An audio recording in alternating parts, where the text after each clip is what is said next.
ออกเป็นมาเป็นลูกอ่อนเลี้ยงนั่นก็มันบ่มีกิเลสอาวุธอ่ะเฮียงล่ะ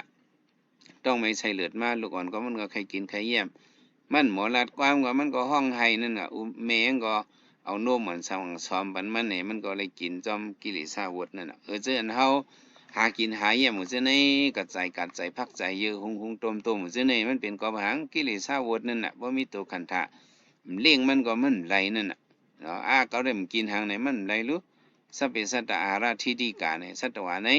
มันเลยอิงพึงอาหารตั้งกินตั้งแย้มนี่ก็กาเลยหาเลี้ยงมันน่ะในเป็นกิเลสอาวุธเนาะกามมาวุธนี่ก็อันเอาเลยเฮ็ดสร้างห่างปองนั่นน่ะเนาะบ่มีกิเลสอาวุธนี่ก็ผมก็หากินหาแย้มก็มันไหลรู้ความเมื่อวานน่ะตีนมือเป็นคาต้องเพิ่มห้องปันลายเนี่ยตัวเฮากาเลยลูกเฮ็ดกรรมมาเพราะว่ากรรมมาวุธอันนั้นน่ะตัวเจ้าเก่าเลยก็เฮ็ดสร้างห่างปอง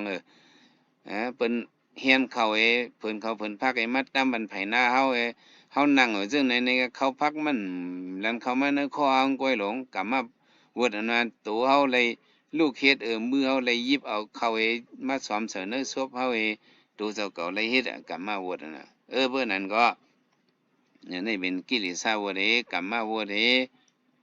วิปากาวุดอันนั้นสมาธิอันน่ะวุดมี3ปานนั้นเอาวิปากาวุดอันนั้นจัดก่อนวันหลังเฮาเลยเฮ็ดมาก็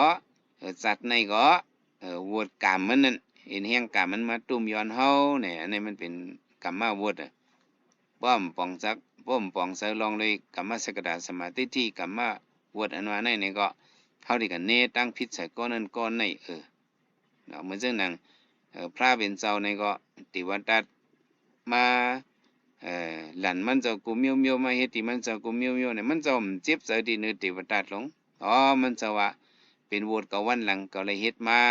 ในมันมาตอบเกากุ้ยมันป่องเสียๆไหนสิ่งสามันน่ามาค้าขายมันเจ้าในก็สัตว์ก่อนวันหลังเขาก็ยำกะเช่นนี้เปิ้นมาค้าขายเอาลองนั่งยิ่งให้ค้าขายสลีเปิ้นมาเลยในเป็นโหวตก็มาตอบก็ในพระเป็นเจ้ามันบ่ใส่ใจเลยมันจะลำต่อสินสามานะมันจะลำต่ออาสัต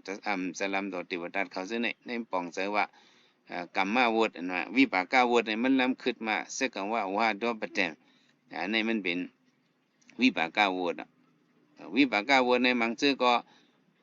มีกรรมมันเป็นอสิ่งที่ยาวนซ้อมมันไหล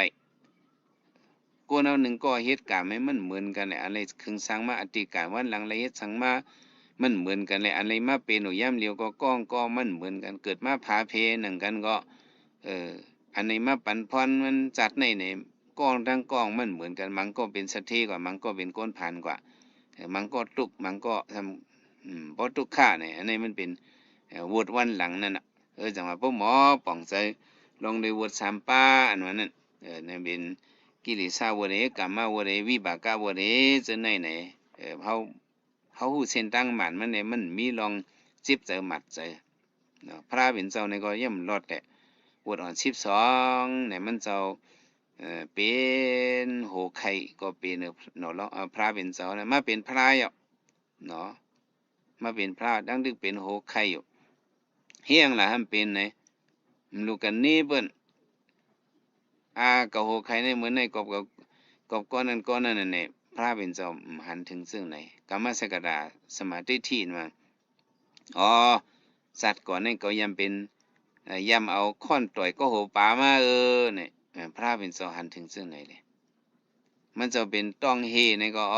จัดก่อนเขายำเอายาต้องเฮตึกปันเปิ้นยาขี้เฮตึกปันเปิ้นมาเนี่ยมันจะป่องเจอซึ่งไหนป่องว่าก้นอันมีฮู้จักปฏิจจสมุปบาทฮู้จักลองเลยกรรมพ่อนี้พ่อให้กรรมในเป็นทางมากก็มันหมอปีดใจ